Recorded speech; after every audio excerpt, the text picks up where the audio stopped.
السلام عليكم البنات. اليوم اجي نحضر معكم حلويات صغار منكهين بصح حتى ومعمرين بالفرماج. عندي 3 الكيسان ديال السميده. ها الكاس الاول، ها الكاس الثاني،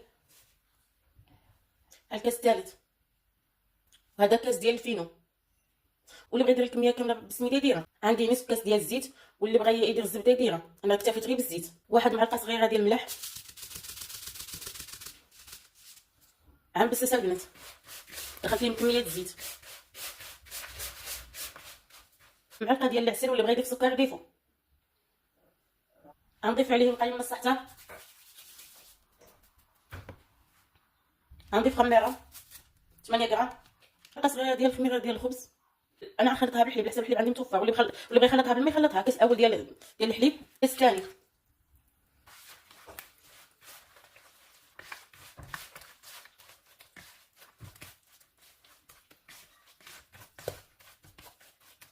غنخليها واحد 10 دقائق وغنرجع ليه. درت شحال السميده في هذا الاناء وغندير لها الزيت غنفندها.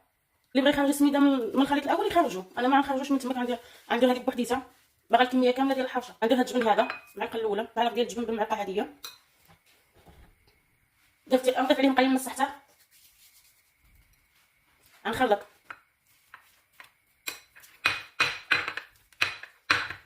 في هاد الاثناء الحرشه ديالي تشربوا. عندي كميه غندير فيها الجبن.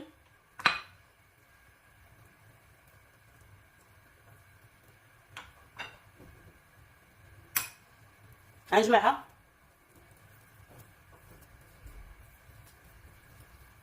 غنفندها غنديرها في السميده. غندير معكم كره اخرى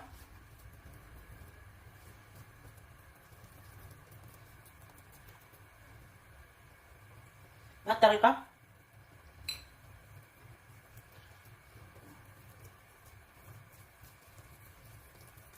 في هاد الاثناء عندي مقله سخون فوق البوطه. غنزيد وحده اخرى.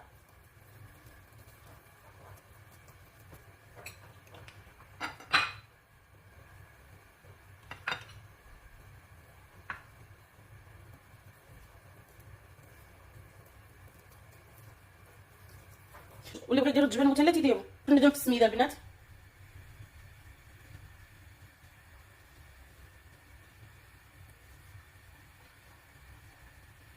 درت الكميه اللي غتكفاني في المقله كامله.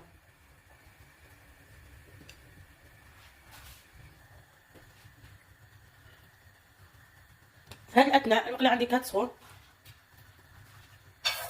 عندي الحريشه ديالها. بسم الله. وعندي السير في هذا.